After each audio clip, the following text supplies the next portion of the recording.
Welcome to a world where we fight to the finish, and at the heart of it is one recognizable image. Originators, titans of business, brand architects, respected since 9/7. Sky's the limit, and legend behind the logo. Guys, welcome to another episode of MMA Talk Canada. Today, here with my good buddy Saad Solman, and today we're breaking down UFC on Fox 8. A pretty good main card.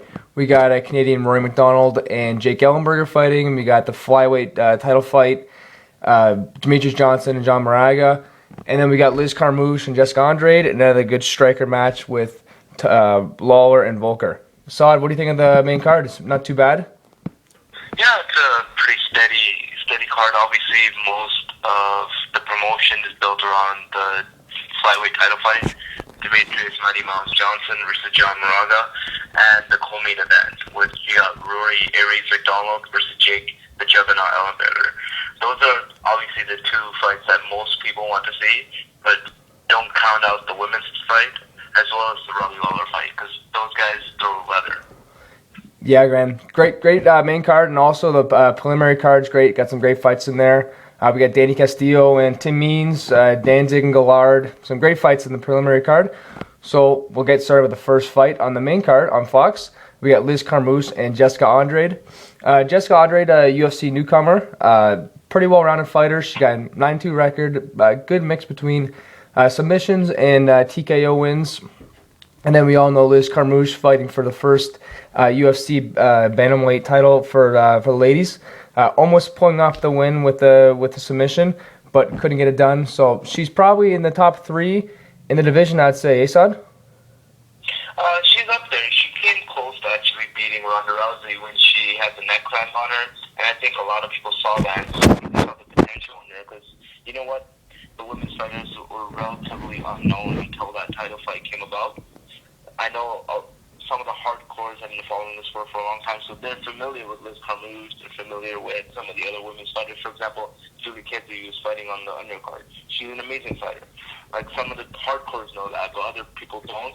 So a lot of people, what they see is that neck crank that she pulled on Rousey, and you know what? That's really shows you how tough and durable she is, and she can really give hell to fighters. And I'm not really sure Jessica Andrade is going to be able to withstand that. I'd really pick Carmouche here to get the win. Yeah, me too as well, Saad. I see Liz Carmouche winning probably in the second round. I probably see her getting a TKO win, but who knows, maybe with her improved submission skills and armbar defense that she's been working on so hard because she wants that rematch with Ronda Rousey so bad.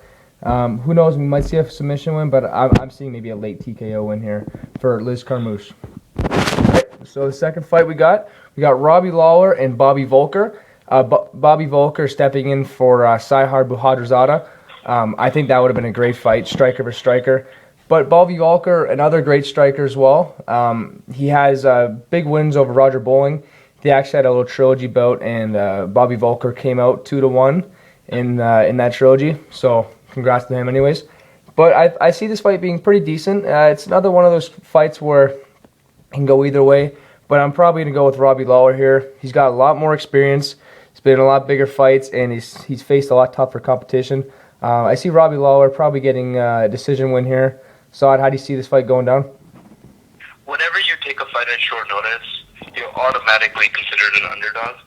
Unless your name is, for example, Chris Weidman, who took a fight famously on 1 week's notice and beat Damian Maia. Mm-hmm. But you know what? I don't think Bobby Volker is up at the same level as Chris Weidman. He's a good fighter. He's been around the game for a long time. He's, 34, 35 years old. He's fought. He's been here for a long time. You know, I would consider him a veteran, but he's not even close to, I guess, matching the level of intensity that Robbie Lawler brings. He's been in the game for a very, very long time, even longer than Volker, and he's fought a who's who of MMA, knocking out a who's who. For example, his last fight, just knocking out Koscheck. Who would have thought that was coming? But you know what? The problem with Lawler is a lot of his career he's been fighting at middleweight, where he really shouldn't have. He really shines down at welterweight, and this is going to be another show of his power. I really think he's going to knock Volker out. It's unfortunate that Volker had to take this fight on short notice, because you know what? He had a really tough loss to Cote in his last fight. Yep. That really could have gone either way. And you know what? It's going to be unfortunate for him to lose this fight. I really think he's probably going to lose this fight, so Lawler by KO. All right, good prediction, Sod. All right, next fight, we got the co-main event here. I'm so pumped for this one. We got one of my favorite fighters, Roy McDonald, and also another fan favorite, Jake Ellenberger. This can be a clash of bad blood almost, because Jake Ellenberger and Roy McDonald have been kind of going at it a little bit on Twitter a little bit. Roy McDonald not really wanting anything to do with it. But either way, it's a little bit of a bad blood fight, and it's also kind of a welterweight contender fight. Either one of these fighters are one or two wins away from pretty much getting a welterweight title shot. I do see Roy McDonald getting the win here. I think him training with TriStar and George St. Pierre, he's getting better every single day, and he's still so young, which is the weird thing about it. And like I said, in between fights, always huge leaps of improvement in his game. And I see Roy McDonald is pretty much picking Jake Ellenberger apart. I'm not saying he's going to do it easily, but I do see Roy McDonald get pretty much winning whatever way he wants. I do think Jake Ellenberger has a little more power in his hands than Roy McDonald. I think Roy McDonald is a little more technical, and he's going to be able to, get the punches in that Jake Ellenberger won't be able to see. And I see Roy McDonald winning a decision here and getting one step closer away from a title shot. Saad, how do you see this fight going down? Yeah, very similarly. Like, I'm really pumped for this fight as well. Like, I'm a big fan of Roy McDonald, but I'm also a fan of Jake Ellenberger. Same here. The way he knocks people out, he just comes in there ready to bang. He never puts on a dull performance. It's unfortunate that he had that loss to Capman because he was really riding high momentum. And it's good to see him come back on his horse after he knocked out Marquardt. You know what? Marquardt's a tough guy, and he's been there. He's fought Anderson Silva. So that shows a lot of improvements on Ellenberger's part. But you know what? Roy McDonald only has that one loss to Condit, a fight that he was actually winning. And you know what? He's been fighting since he was 16 years old. Today I just saw one of his first fight, actually, when he was 16 years old. His first professional fight. And you know what?